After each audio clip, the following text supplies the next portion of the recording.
Hello, thank you for those that have joined today for our webinar. We'll be starting in the next couple of minutes.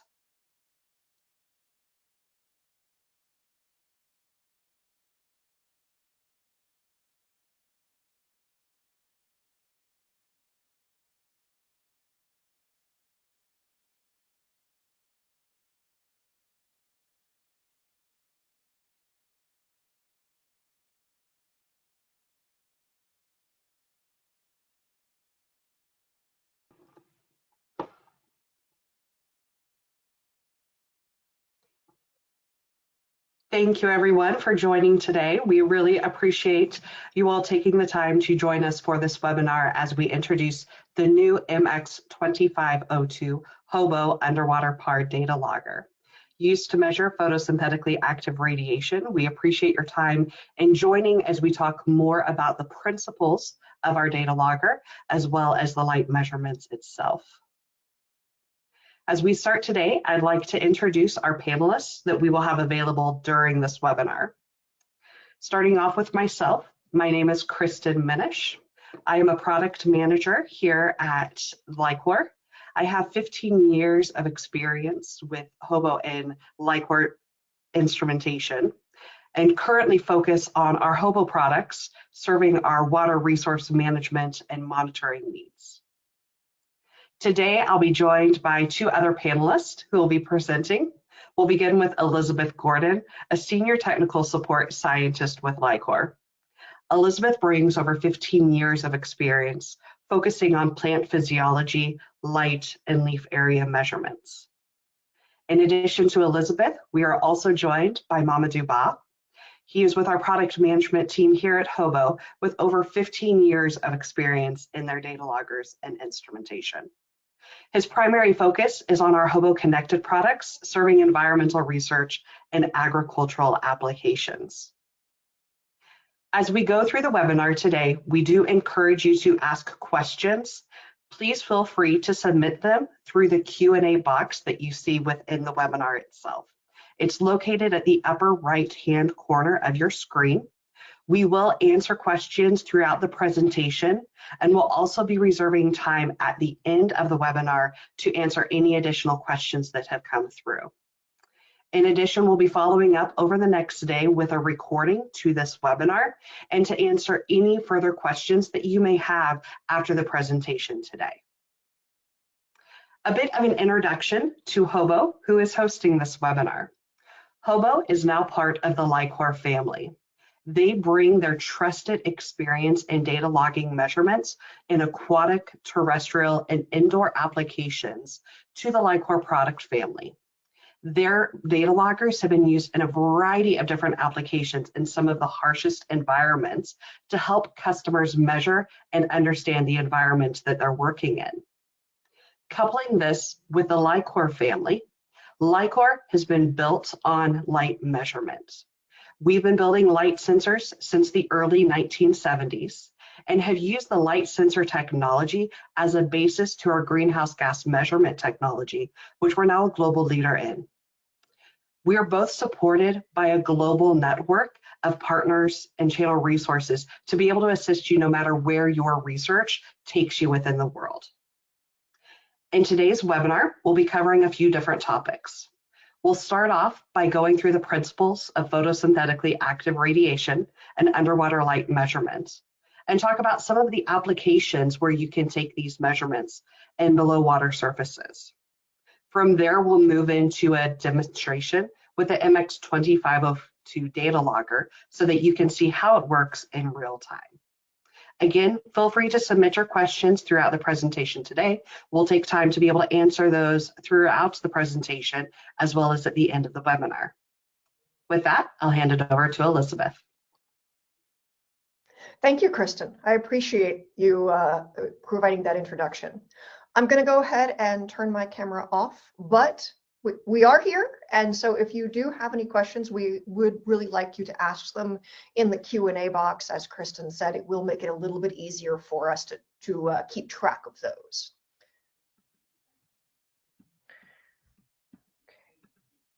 Okay, so The first thing we're going to do when we talk about this brand new data logger is talk about the principles and the science behind it. Because, of course, you can log any amount of data, but if that data is not good because you don't have a good foundation, you end up logging junk, and nobody has time for that. So we're going to talk about some principles of photosynthetically active radiation and underwater light measurement. As a reminder, let's talk about what light is. So light is something that's very easy for most people to detect, but it's a little bit harder to measure. It's a little bit harder to quantify because there's different ways to look at it. So we can talk about radiation in general. That's energy that moves in electromagnetic waves. So that's everything from the light that we see coming from the sun to the microwaves that heat up your lunch, and also things that can cause major health issues if we're talking about that kind of radiation. The radiant flux is the amount of radiation from a source, and the irradiance is the amount of irradiation per unit area. And I'm mentioning these because when we talk about underwater light measurement, then there's a couple of different things we tend to focus on. We are specifically looking at the visible light spectrum, which is a very small section of these radiation waves. That's the standard rainbow that we're all familiar with. Roy G. Biv, or technically it's Biv Gior, if you go in terms of the radioactive wavelengths. Each color has a different wavelength, and then that is that visible light. Within that visible light that we see, there is a slightly smaller section of light that plants, algae, and cyanobacteria see and use. All photosynthetic organisms, which includes plants, algae, and cyanobacteria, have pigments that absorb different wavelengths of light. And different pigments have different functions. So chlorophyll A, chlorophyll B, they absorb light and they convert it to energy in the form of photosynthesis. Other pigments are things like carotenoids, the thing that makes carrots yellow, anthocyanins, the thing that makes blueberries blue. If you hear people talk about polyphenols and flavonols and things like that when they're talking about nutrition, those are plant pigments. And so they give colors as we see them, but their function is to absorb light or help the plant do different things with that light. The light that a plant or cyanobacteria or algae reflects is the color that we see. So we see green plants, that means that they reflect a lot of green wavelengths of light. Once those light particles are brought into the leaf and they are processed through by those pigments, then we use that for photosynthetic energy with the chlorophyll molecules. So that then goes into what's called the light reactions of photosynthesis, which generate two of the important compounds for the carbon reactions of photosynthesis. I won't get into the plant physiology, even though I am a plant physiologist, but just so you know, this is why it matters. And we tend to talk about light that plants use in a couple of different ways. You'll see people refer to PAR. So that's photosynthetically active radiation. That is the 400 to 700 nanometer of light range. Within that range, the number of photons is called ppfd, photosynthetic photon flux density. But you'll see everyone, including us, use ppfd and PAR somewhat interchangeably.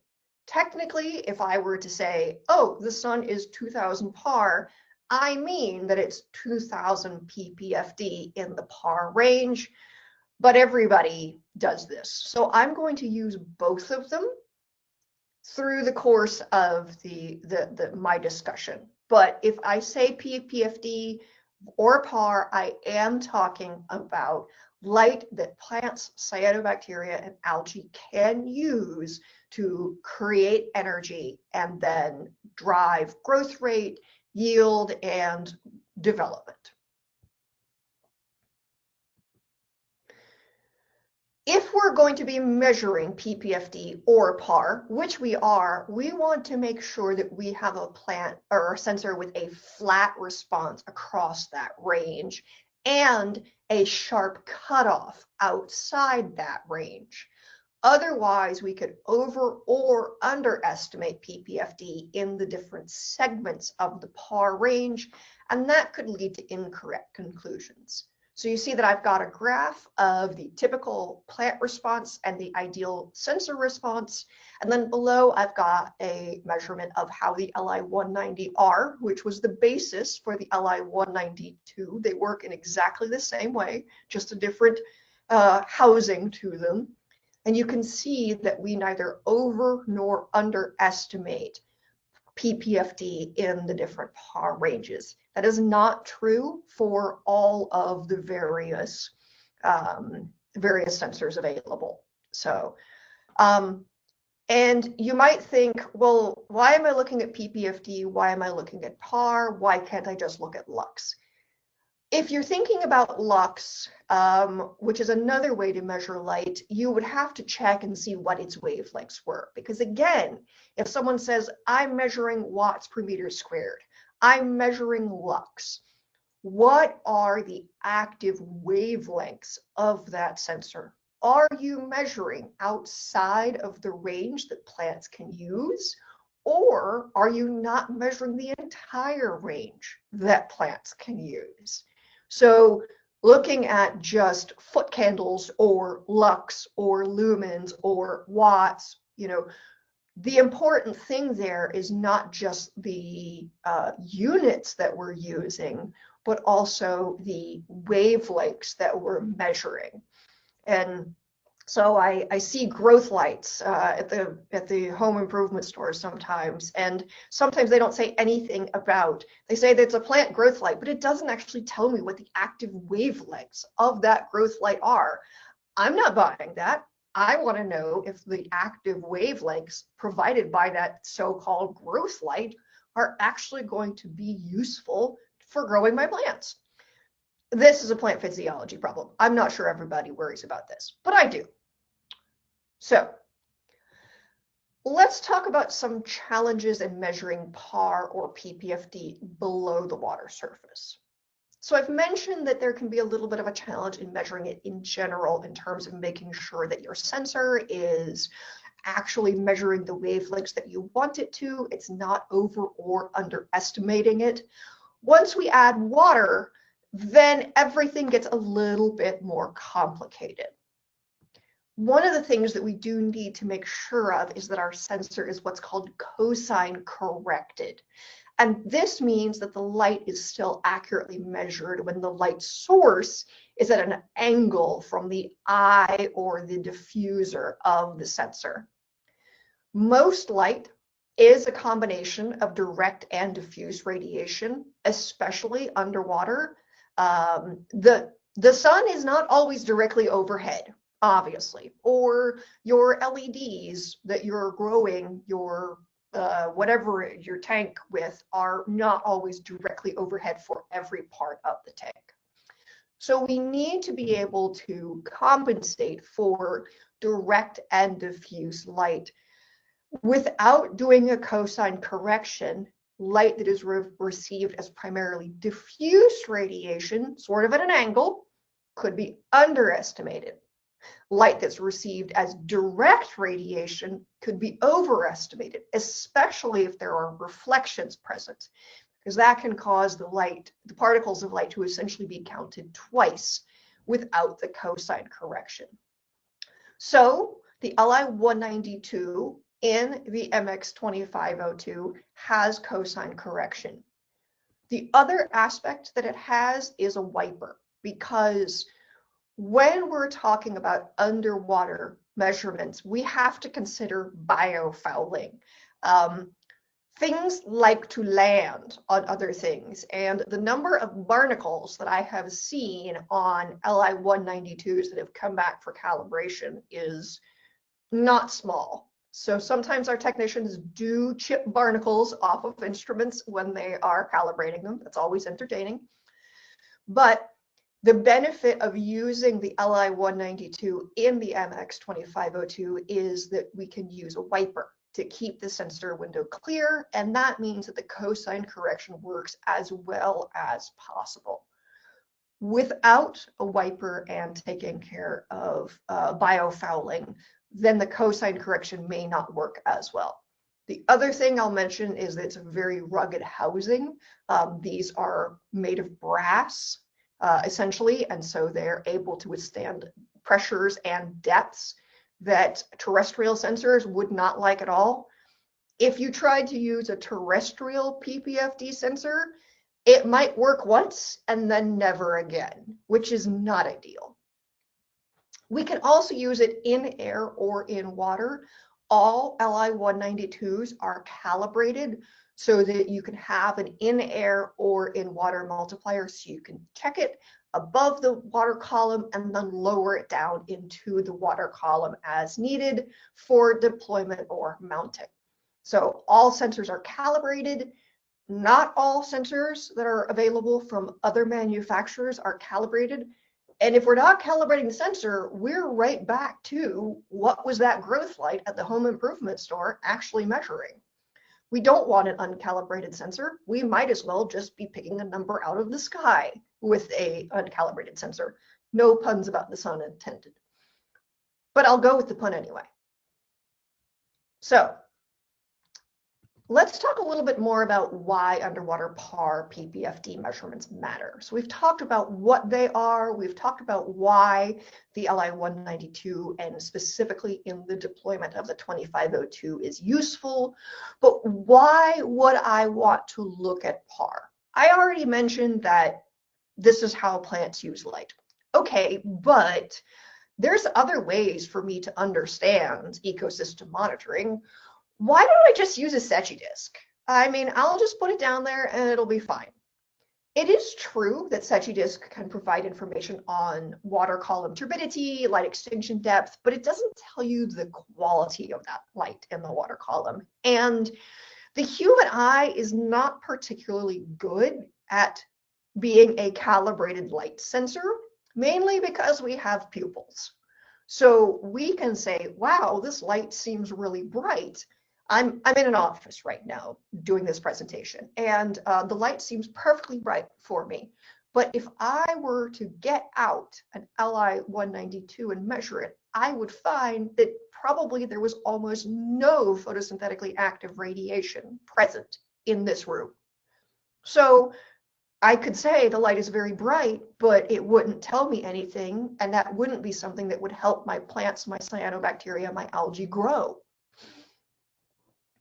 So just using a Secchi disk would help us with light extinction depth, but it doesn't tell us the information about the quality of light. It also can't provide information. It also can be subject to human error due to reflections or differences in eyesight. I think we've all been in a situation where someone says, I can see that, and someone says, no, I'm not sure what you're talking about. So if we have different people using the Secchi disk, then different people could say, yes, extinction occurred at this depth, and others say, no, it was fine a little bit deeper. The third thing that Secchi disk can't do is provide information on upwelling versus downwelling radiation. So now we need to explain what that is. As I mentioned, phytoplankton, algae, aquatic plants, they all use photosynthetically active radiation, and these organisms are often partially illuminated by reflections from particles suspended in the water below them, or if the water column is shallow enough, they could have reflections from the bottom surface, sand, rocks, unfortunately trash, things like that. So we need to be able to characterize that upwelling and downwelling radiation, because the photosynthetic organisms can use the upwelling and downwelling radiation. So if we just look at the light from above and we don't consider the light that might be coming from below, then we can over or underestimate the behavior. So we do need to consider measuring both downwelling and upwelling PPFD. The other aspect of why we would want to use a light sensor and a logger to measure things is getting daily light integral. So again, the amount of light received in any given 24-hour period cannot easily be extrapolated from instantaneous measurements. And this makes sense. I cannot say, well, the light is this now, so it must be that forever. We know that that's not how it works. Even in an indoor growth situation where the light goes on and goes off, you might still have some changes based on water temperature, turbidity, movement of things in your growth tank, whatever it is. So a daily light integral calculates the total amount of light received from in that particular point for an entire day. And in that case, we report the total number of moles of light of photons per day, rather than looking at per second, because it's a lot. So we end up with moles of light. So that is another one of the things that the LI-192 and the MX-2502 can measure. So now let's talk about just a few real-world applications for underwater PAR or PPFD data in freshwater and marine environments. This is just a very short précis of some of the research that could be used. I went to Google Scholar and I looked at some papers and I decided which ones would work best for this particular discussion. But let's talk about the Arctic.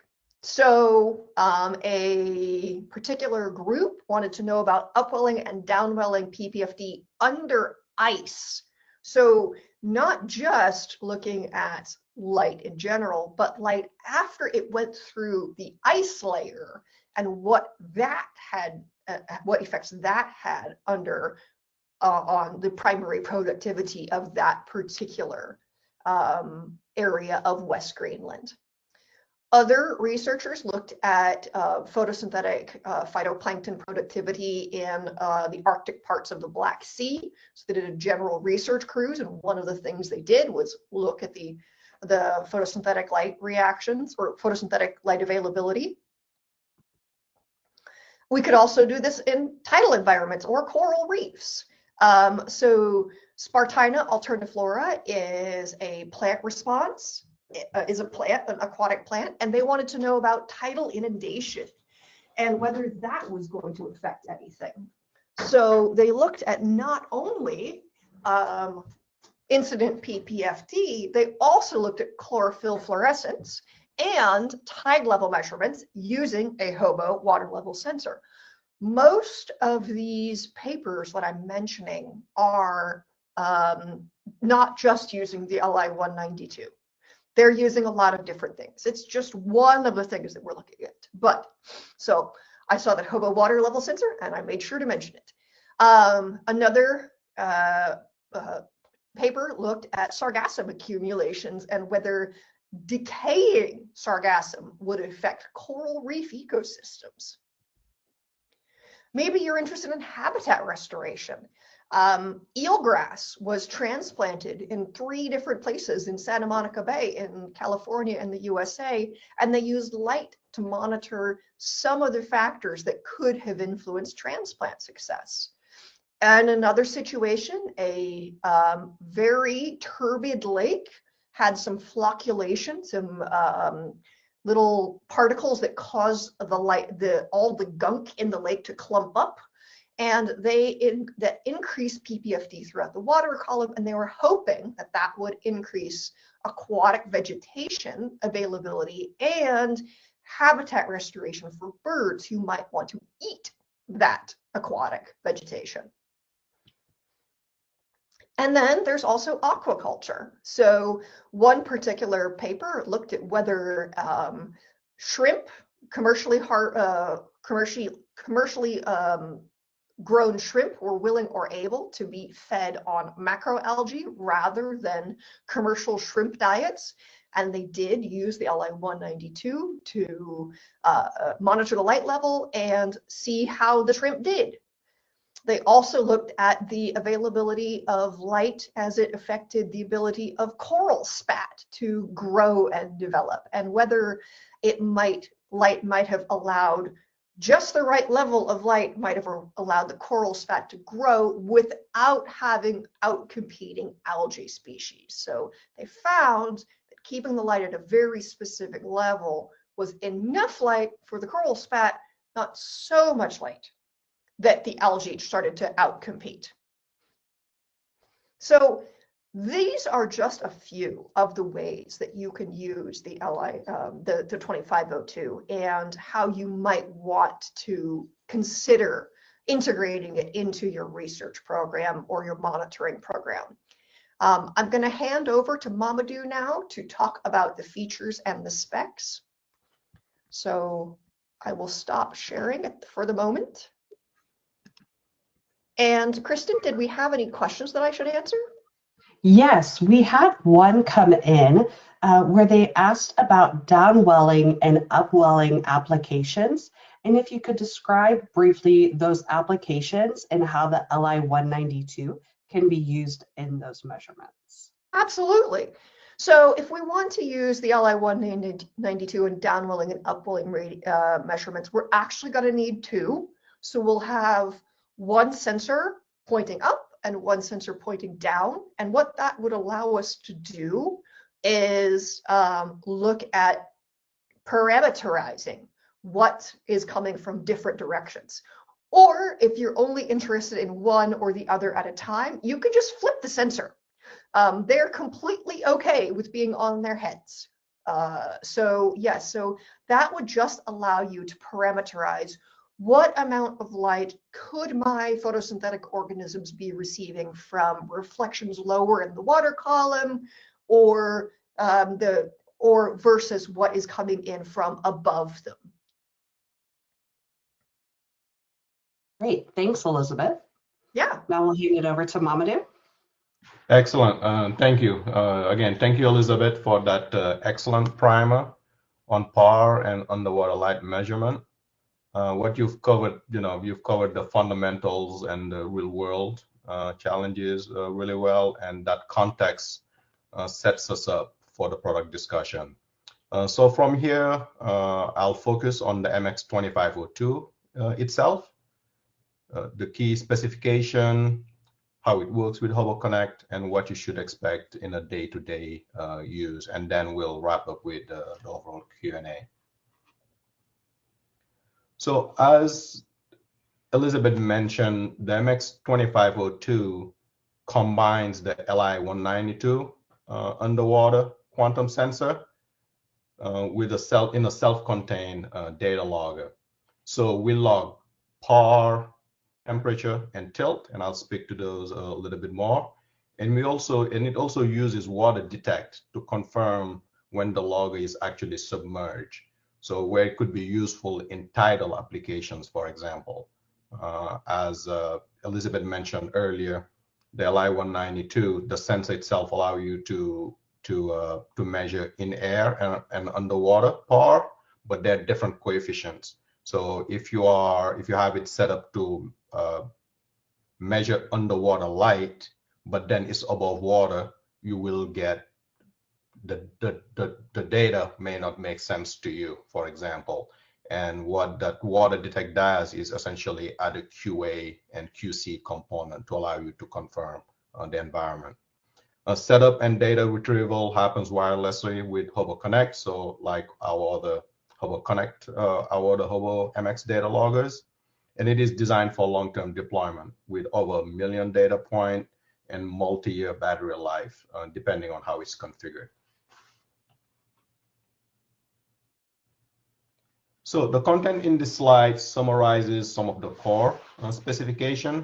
So as I've already mentioned, the MX2502 measures PAR from the 400 to 700 nanometer range with a 5% typical accuracy. So really, the legacy of LICOR has pretty much been setting that standard when it comes to light measurement and accuracy. And the data logger itself supports logging rates from 1 second to 18 hours. Typical logging interval is probably 5 minutes or 15 minutes. So you always want to balance battery life with data density. It is rated IP68 to 30 meters. It uses a factory replaceable lithium battery, and again, communicates via Bluetooth. The form factor is compact enough for streams, reefs, aquaculture lines, and a multitude of other applications. So plenty of memory, super accurate device. The temperature sensor is accurate to 0.2 degrees C across the entire operating range.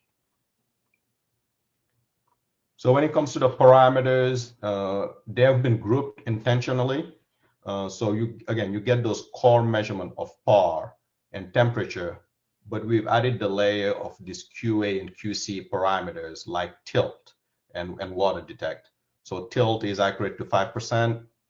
And again, water detect allows you to confirm whether or not your device is actually underwater. So all of these components help validate data quality and deployment conditions. And from those core parameters, we can derive accumulated PAR and daily light integral. Elizabeth already covered daily light integral and what it means, giving you a view of the previous day, that full 24-hour, what was the amount of light that was accumulated. What accumulated PAR does is actually throughout the day, it gives you an update. So the way to view it is daily light integral is a snapshot of the previous day. Accumulated PAR is throughout the day at every logging interval, how much light's been accumulating throughout the day. So that's the difference there. So these are used for restoration threshold and productivity analysis, as Elizabeth mentioned earlier.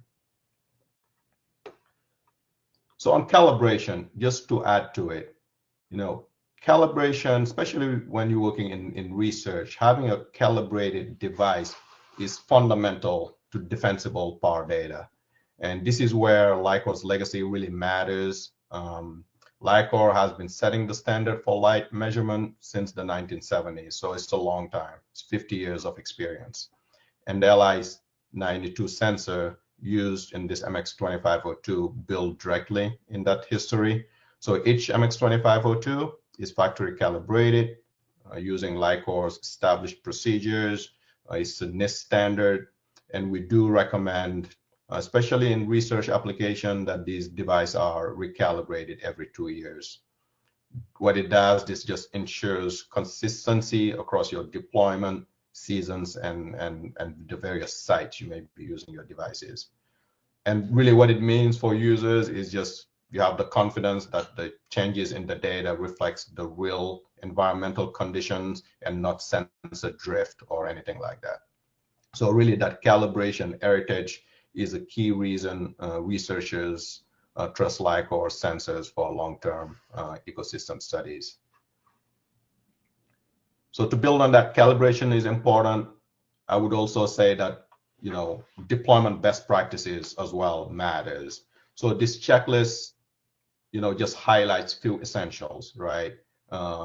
Keeping the optical surface clean, preserve that cosine response, as Elizabeth mentioned earlier. It's always good practice to just verify live readings before submerging to help catch any potential setup issues. Tilt, again, viewing at your tilt once you have your setup, looking at the tilt measurement, the mounting stability, and if you use a wiper configuration as well. They all play a role in long-term data quality. So we're highlighting here a companion product from Zebratech, the Hydro Wiper. It is not a product that we do sell, but we do recommend it as a companion product for long-term deployment. We do have a bracket that you can get from us that will make it compatible, and ZebraTech, the ZebraTech Hydro Wiper is widely used in this type of application and fairly trusted. So just some troubleshooting and data quality guidance. So this is just to help you interpret some common patterns. So for example, some sudden tilt spike usually points to maybe consurges or a loose mount. So making sure that that device is mounted, is securely mounted is very critical.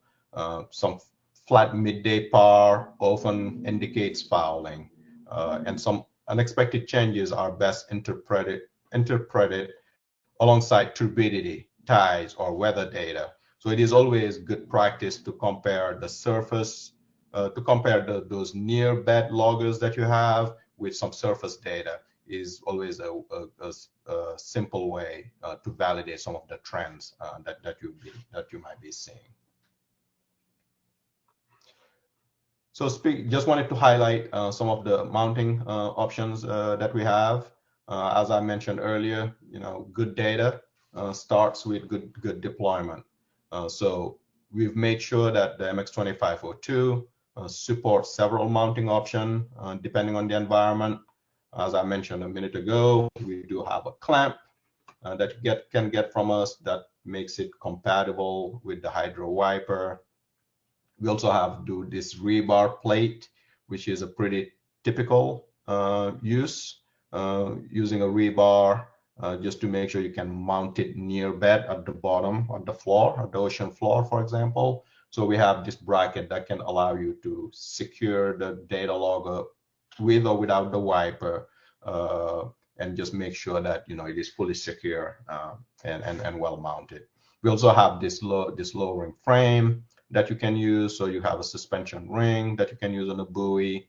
You can put a weight just to make sure that it is fully submerged, and this will allow you to balance it and keep it vertical.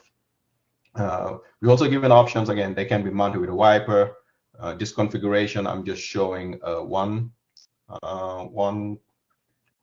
data logger attached to it, but you could actually even mount 2 data loggers. So in a case, maybe you want to do downwelling and upwelling, for example, that allows you to mount two data loggers. But again, where fouling is a concern, all options are compatible with wipers again. But again, ultimately, the key here is a clean sensor means you get reliable data. All right, so obviously the MX2502 is a new device, but LICOR as a whole has a legacy of supporting underwater light measurement. So this table really is just a comparison to help clarify positioning. So how I would position this is that the MX2502 is designed for unattended long-term underwater logging, right? But there are instances where maybe you have a different need. So we do offer the LI 1500 and the LI 250A. Those I would say are better suited for real world or real-time profiling and spot measurement. So I would say, depending on the type of work you're doing, research study, or maybe you have your operation, you may use these tools together at different stages of a project. For example, when you're trying to select a site, maybe you just want to do quick instant profiling. There, the LI 1500 may be better suited for it. Or let's say you just want to do a quick spot check and manual reads, and also do some instant profiling. Maybe the LI 250 may be better suited for that. So just to say that each tool has its place. Ultimately, if what you want to do is long-term deployment, the MX2502 is probably your better solution. But if you have other needs around profiling, I would urge you to reach out to us, to reach out to LICOR, and we can share the additional solutions we have for that. With that, I just wanted to quickly do a demo just to show the software and how it works. Maybe I'll check real quick. Kristen, should I move to the demo, or are there questions we want to tackle first? We'll go ahead and do the demo, and then we'll go to the questions. We're getting lots of great questions in though, so we'll spend some time after this to go through those. Excellent, excellent. So I'll just make sure I take a few minutes here. Keep the content at the 45 minutes. So if you're familiar with HOBO, especially our Bluetooth devices that we've had now for well over a decade, we have a free app, HOBO Connect, and with a lot of our devices, they come out of the box ready. So essentially, you get them out of the box, you press a button or use a magnet to wake the logger from its deep sleep or idle mode, then it starts to broadcast that data. So these are just a couple devices that I have here around in my basement.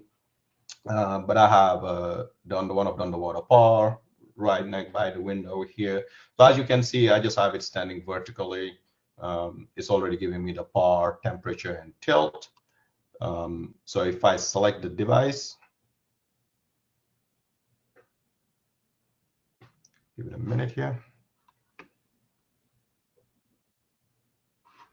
So this is a brand new device, just received yesterday. It hasn't been configured, so it will just tell you, it's in its default configuration. So as soon as we refer to this as the connected scene, as soon as I connect to the device, you see the additional parameters. You get DLI and accumulated PAR.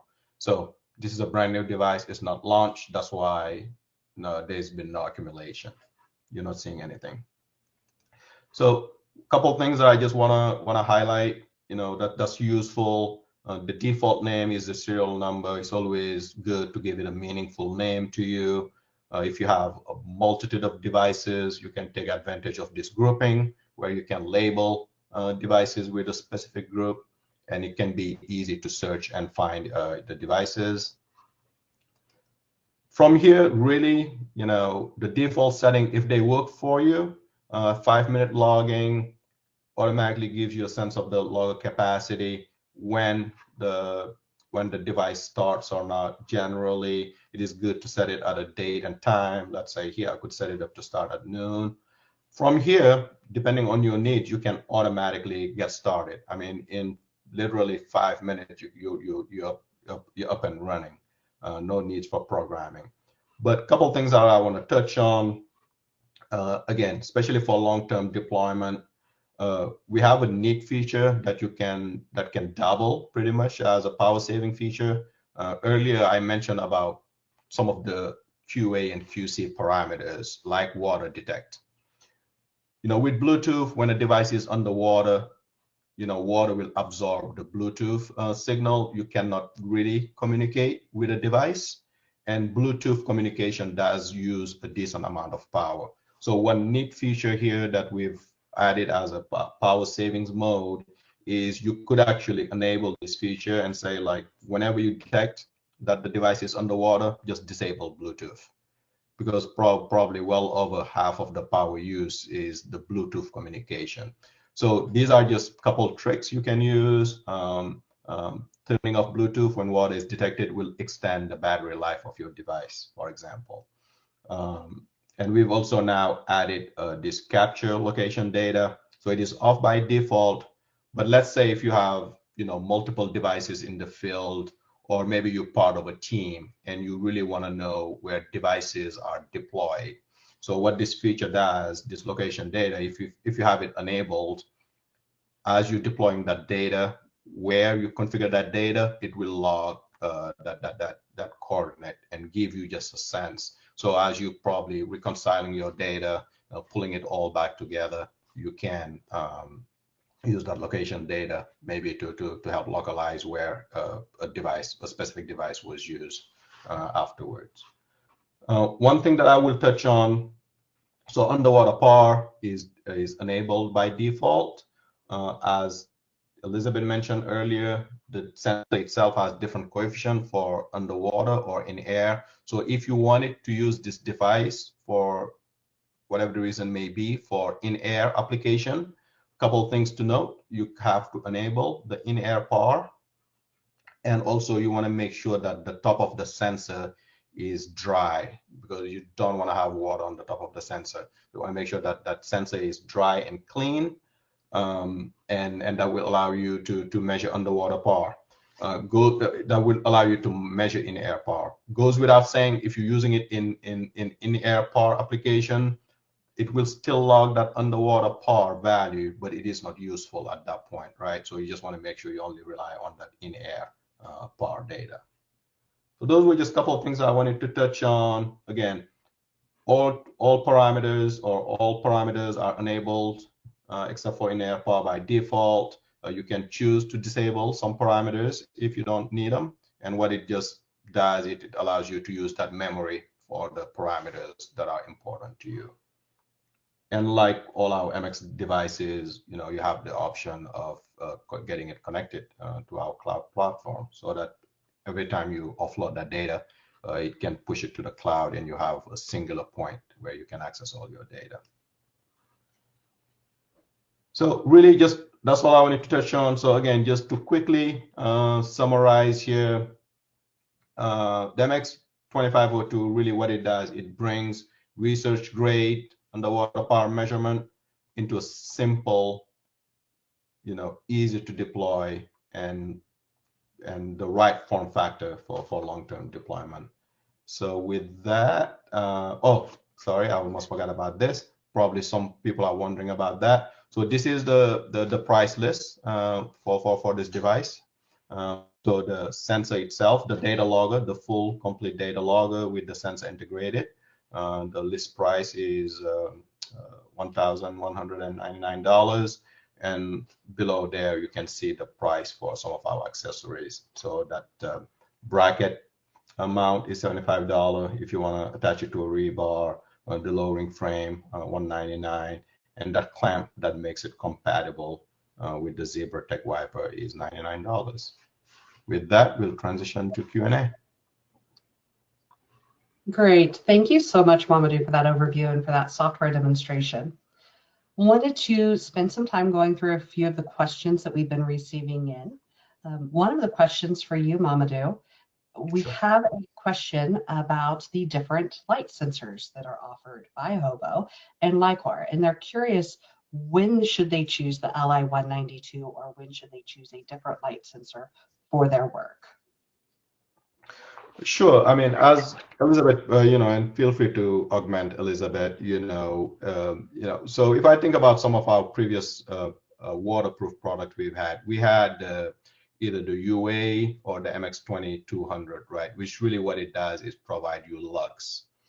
Now, there are tools out there that, claim that you can take, lux and extrapolate it and come up with PAR, but, really without getting an underwater PAR value that really lets you know, between that entire wavelength, really the type of what it means for example, in this situation for aquatic life, you are not really getting useful insight. So I would say it depends on what you need. If all you need is lux, just essentially what human eyes care about, then that could work. But anything related to aquatic life and ecosystem, I would say then what you need is the LI-92, for PAR measurement. We also have the global radiation sensors. So if you may be doing work around energy monitoring, let's say if you have a solar farm and things of that nature, they're probably what you want to use. Is our MX-2309 or the Li-200R to measure global solar radiation. Elizabeth, anything you want to add to that? No, I think that's a good summation of it. It really depends on the question that you're asking and how much data you need. So that actually ties in, thank you, Mamadou. That ties in well to one of the questions that I saw, which was, what was the difference between turbidity measurement and PAR? And it's a matter of looking at not just the overall light availability or lack thereof if you have a very turbid water column, but also in that specific amount of light, what could the photosynthetic organisms be using? So just looking at lux might not tell you what the photosynthetic organisms could be using.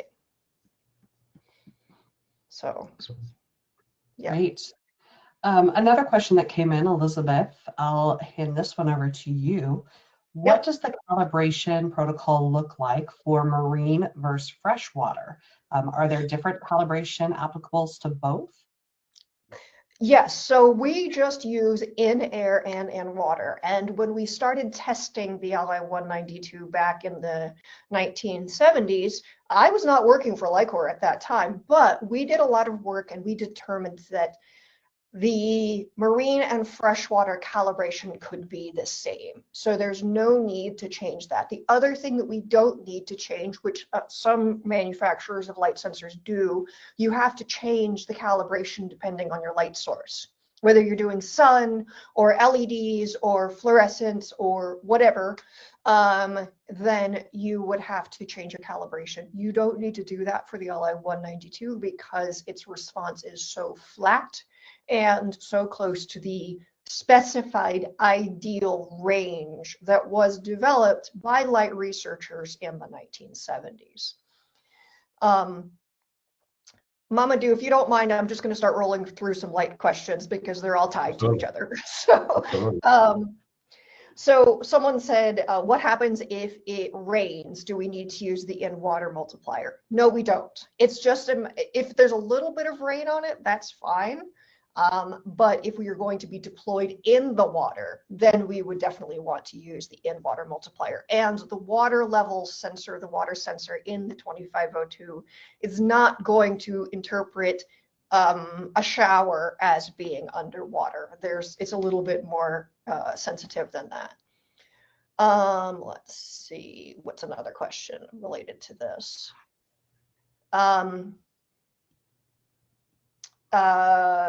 How to choose and set the depth of the sensor, it really depends on the measurement that you're taking. People who work with me at Lycor know that my very favorite phrase and my very favorite way to answer questions is it depends, but it really does. So you'll need to look at that based on your particular question as terms of depth and setting that. You want it to be deep enough in the water column that it gets the measurement that you need, but where that measurement is really depends on your actual research question. Someone asked if the cosine correction was a function of the housing design. Yes, that's correct. The housing and the diffuser are what allow the cosine correction. It says, in the user manual, Lycor states that the 192 is not intended for prolonged use. So the reason that we do state that it's not intended for prolonged use is without something to take care of the biofouling and the barnacles, then you end up with some problems and you end up with bad data. Since we do have the option for that wiper, then that means that we can deploy them long term. Okay, how do you validate live readings on site? Honestly, we know what the sun is. The sun is what we usually use to validate readings, especially because we know that at solar noon, full sun is about 2,000 micromoles of light. So we just check that. You might also want to have a second sensor, just kind of put them next to each other. That's fine. It does generally need to be deployed vertically. Yes, you could technically deploy it sideways if you wanted to, but upwelling versus downwelling radiation is not going to be as helpful or as sideways radiation. Is the factory calibration longer or more expensive for an LI-192 because it's incorporated into the logger? We don't anticipate that. So what would happen is that you would send us the entire thing and then we would disassemble it and then put it all back together. We don't anticipate there being a change in the calibration time for the 192 as deployed in this as others. And I think that's all my light sensor questions. There's a couple of questions about the HOBO app and user replaceable batteries, and those are all Mamadou, but I think I got all my light sensor questions. Sure. Thanks. Yeah, maybe I'll touch on some of those. So when it comes to the battery, so yeah, it is factory replaceable. But as I mentioned earlier, under just normal use, let's say you have it, logging once a minute all the time and things of that nature, and Bluetooth enabled, it'll last you about 3 years. But again, that power saving mode, I would say is a good option, as it will allow you to extend the battery life a minimum of 5 years. So right now it's 6 years, and that 6 years could even be longer, depending on how often you're logging data. But I would say ultimately, again, based on the better practices, just having to do that recalibration, which we highly recommend, by doing that recalibration at the same time, once we do that, as part of that service, we'll also replace the battery. I see a quick question here on why is the location required? It is not required, so it's an option on enabling the location. It's an option that is, we don't enable the location because it's not information that we want to track.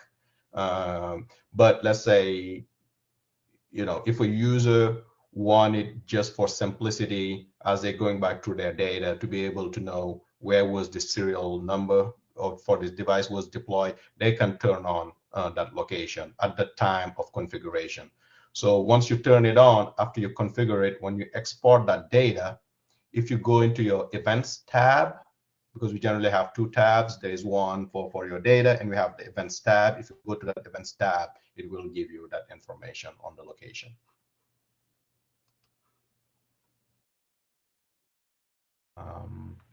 Any questions we may have missed, Kristen? I think that covers it. Again, for all of the attendees, if you have additional questions, please do not hesitate to reach out in the chat. We are happy to answer those. In addition, we will be sending this recording later this week to you. If you have any questions that come up after you receive the recording, you'll be able to respond to that message as well, and one of the 3 of us will be able to respond to you in a timely manner. I'd like to thank both Mamadou and Elizabeth for their presentations today. This is really insightful and great to see the overview on the measurement principles as well as the new logger. So thank you both for your time in doing that. We will go ahead and end the webinar here within the next minute or so. But again, if you have any questions, please continue to submit those. We can answer those, or you can respond to the recording when you receive that. Thank you all for joining. Thank you for your time. As you see here, here's our websites for any additional resources. There's also other webinars that will be coming up, including getting your data logger ready for field season, and best practices for water level monitoring. Both of those will be given here within the coming weeks and will be great additional resources for researchers or monitoring groups who are preparing for their field seasons right now. Thank you all again. We appreciate your time today.